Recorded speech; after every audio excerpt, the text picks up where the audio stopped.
connaît tous un mec qui balance des mots sophistiqués et des concepts fancy. C'est souvent un signe qu'il a rien compris. Salut à toi, entrepreneur ou futur entrepreneur, et bon retour dans la machine. C'est parti pour la 14e édition de la MTV. Alors évidemment, message de service oblige avant de commencer. Like, commente, que tu sois sur YouTube, Spotify, toute autre plateforme. Si tu aimes ce contenu, partage-le à un ami qui se lance. Aujourd'hui, on va parler du futur. D'abord, car ce n'est qu'en se projetant qu'on peut agir dès aujourd'hui pour tirer son épingle du jeu. Et aussi parce qu'à en croire Elon Musk, la capacité à anticiper l'avenir est certainement la plus grande marque d'intelligence. On a donc tous intérêt à créer l'espace mental nécessaire à se projeter sérieusement, surtout quand on est entrepreneur. Je digresse un peu. Mais si j'avais envie de te parler du futur aujourd'hui, c'est parce qu'il devient de plus en plus évident que la compétence la plus critique pour l'avenir, c'est le langage. Dans un monde où les agents IA peuvent tout faire, ou presque, et c'est un avenir qui se rapproche vraiment à vitesse grand V, c'est ta clarté de pensée et d'expression, plus que ton intelligence brute, qui seront le facteur le plus déterminant de ton avenir. Si tant est évidemment que tu as aussi ce qui s'appelle de l'agency, un objectif, une ambition qui guide tes actions au quotidien. Alors écoute bien, parce que ce qui va suivre peut peut-être changer ton futur. C'est parti pour un petit cours express sur 1. Comment bien penser en tant qu'entrepreneur et 2. Comment bien s'exprimer. Premier principe pour bien penser, privilégier la maîtrise des fondamentaux plutôt que la mémorisation de concepts compliqués. On connaît tous un mec qui balance des mots sophistiqués et des concepts fancy. C'est souvent un signe qu'il a rien compris. Ce qui se conçoit bien s'énonce clairement. Les vrais savent expliquer un truc ultra complexe à un gamin de 10 ans. Et c'est d'ailleurs justement l'objet des travaux de Richard Feynman, un physicien génialissime, passionné par la transmission du savoir et la quête de l'expertise. Pour lui, la meilleure façon de maîtriser son sujet, c'est de l'apprendre à un novice. Pas de jargon, juste une chaîne de pensée logique, ininterrompue.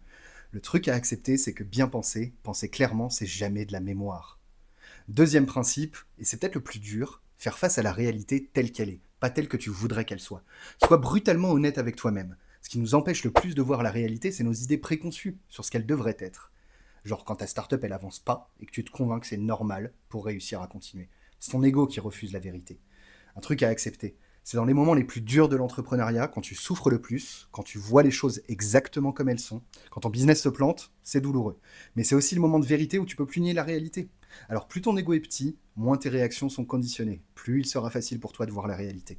Mon conseil, reconnais publiquement quand quelque chose ne va pas devant tes cofondateurs, tes potes, ton équipe. Si tu le caches à personne, tu pourras pas te le cacher à toi-même. C'est vraiment brutal, mais c'est très efficace. Troisième principe, créer de l'espace vide dans ton agenda. Si t'as pas un jour par semaine où t'es pas en réunion, où t'es pas occupé, tu pourras pas penser clairement. T'auras pas de bonnes idées, tu prendras pas de bonnes décisions, tu seras pas créatif. Et attention, les grandes idées, elles viennent après l'ennui, jamais quand t'es stressé ou pressé. Planifie ce temps, protège-le comme si ta vie en dépendait, ça va être super important pour ton business. Le dernier principe, pense par toi-même et depuis les fondations. First principles.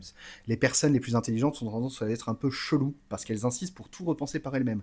Un vrai esprit contrariant, il ne s'oppose pas systématiquement. Il va raisonner indépendamment depuis la base et il va résister à la pression de se conformer à ce qui a déjà été fait notamment.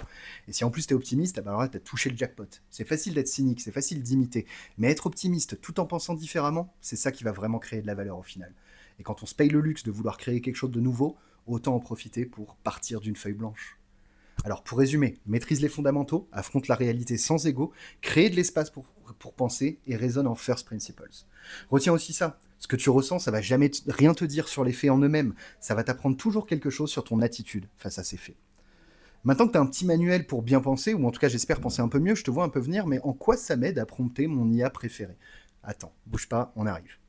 Tu connais Neil deGrasse Tyson? C'est l'astrophysicien américain noir qui parle super bien. En fait, un jour, il a dit un truc qui m'a vachement marqué. Quand on lui demande pourquoi il parle aussi bien, pourquoi il a autant de clarté et d'éloquence, il répond toujours la même chose. Si je parle bien, c'est car je dis des phrases que j'ai déjà écrites. Et ouais, c'est pas plus compliqué que ça. Pourquoi? Parce qu'écrire, ça te force à structurer ta pensée, à choisir les bons mots, à éliminer le bullshit. Quand tu poses une idée sur le papier, t'es déjà en train de la tester, de la peaufiner, de la rendre claire. L'écriture, ou la parole d'ailleurs, pour ceux qui préfèrent les notes vocales, ça te met face aux angles morts de ta réflexion, et ça te force à les considérer et à les combler. Quand tu la restitues ensuite à l'oral, ton idée devient plus fluide, plus précise, plus impactante. Il n'y a plus de il n'y a pas de en fait, il n'y a pas de détour foireux. Ça devient très clair. Alors mon conseil est simple, écris beaucoup plus, écris toutes tes idées, tes réflexions. Pas besoin d'un blog fancy ou d'une newsletter, juste un document, tes notes perso, des notes vocales, des notes écrites, ça va clarifier ta pensée. Reformule tout ça jusqu'à ce que ça soit limpide. Et quand tu devras pitcher, présenter, convaincre, tu auras déjà fait tout le taf, les mots sortiront tout seuls. Évidemment, dernier conseil, lis. Pour satisfaire ta curiosité intellectuelle et t'inspirer. Dans un monde où l'IA peut tout faire, la personne qui sait s'exprimer clairement sa vision, son problème et sa demande, elle écrase la concurrence. C'est ça la vraie intelligence artificielle, celle qui amplifie ton intelligence naturelle. Mais pour y arriver, il faut d'abord que tu sois au clair. On passe aux news de la semaine et évidemment on ne pouvait pas aborder cette MTV sans parler du lancement de Claude Cowork d'Anthropic pour démocratiser l'accès aux capacités agentiques de Claude Code sur des tâches non techniques. Au passage, c'est d'ailleurs le meilleur lancement de produit IA qu'on a jamais vu avec plus d'une centaine de millions de vues sur leur première vidéo de démo. Ce qui est cool, c'est que l'équipe derrière Anthropic, elle a codé ça grâce à Claude Code en moins de 2 semaines, 10 jours exactement. Aucun humain n'a écrit une seule ligne de code. Ce qui est moins cool, c'est que pour l'instant, c'est un peu limité, un peu buggé et moins puissant que Manus. Mais ça pose une question intéressante. Est-ce que l'interface, l'UI, suffira à faire adopter cet outil surpuissant par les masses ? Probablement pas. Parce que la grande majorité des gens, ils savent tout simplement pas quoi demander à ces outils. Et ça, c'est une opportunité fantastique pour ceux qui savent prendre le temps de trouver des vrais problèmes. Et aussi ceux qui savent ouvrir les yeux de leurs utilisateurs au champ des possibles. Faut pas oublier que 99% des actifs aujourd'hui ont aucune idée de ce qui est en train de se passer sur les points de vue technologiques. Et ils seront ravis que vous alliez frapper à leur porte avec des solutions simples à leurs problèmes.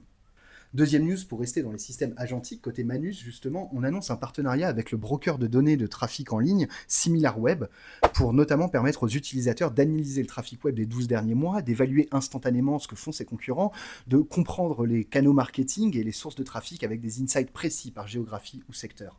Après les dernières annonces de Meta sur l'intégration de l'IA dans l'ensemble de leur stack publicitaire, on commence à pressentir que 2026 verra certainement la multiplication des cas d'usage de vibe marketing, un sujet que vous savez qu'on aime particulièrement bien à la machine.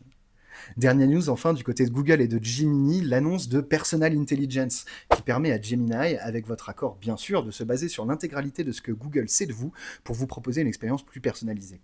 Quand on sait que ça fait déjà plusieurs années que Google arrive à prédire nos comportements mieux que nous-mêmes grâce à des jumeaux numériques de chacun de ses utilisateurs, on ne peut qu'imaginer la puissance des futures IA de la firme de Mountain View. Personne ne peut faire mieux que Google sur le sujet, qui capitalise sur 20 ans de vos requêtes search, de vos mails, de vos photos. Et finalement, c'est bien encore et toujours la profondeur des données d'entraînement et de contexte qui déterminera quelles seront les IA gagnantes de demain. C'est tout pour aujourd'hui, je te souhaite une très belle semaine. Oublie pas de parler évidemment chaque jour à ta cible, à ton utilisateur, et on se retrouve lundi prochain pour une nouvelle MTV. On espère que ce format t'a plu. N'hésite pas à liker, partager et surtout à t'abonner au compte de la machine pour ne rien rater de nos prochains contenus.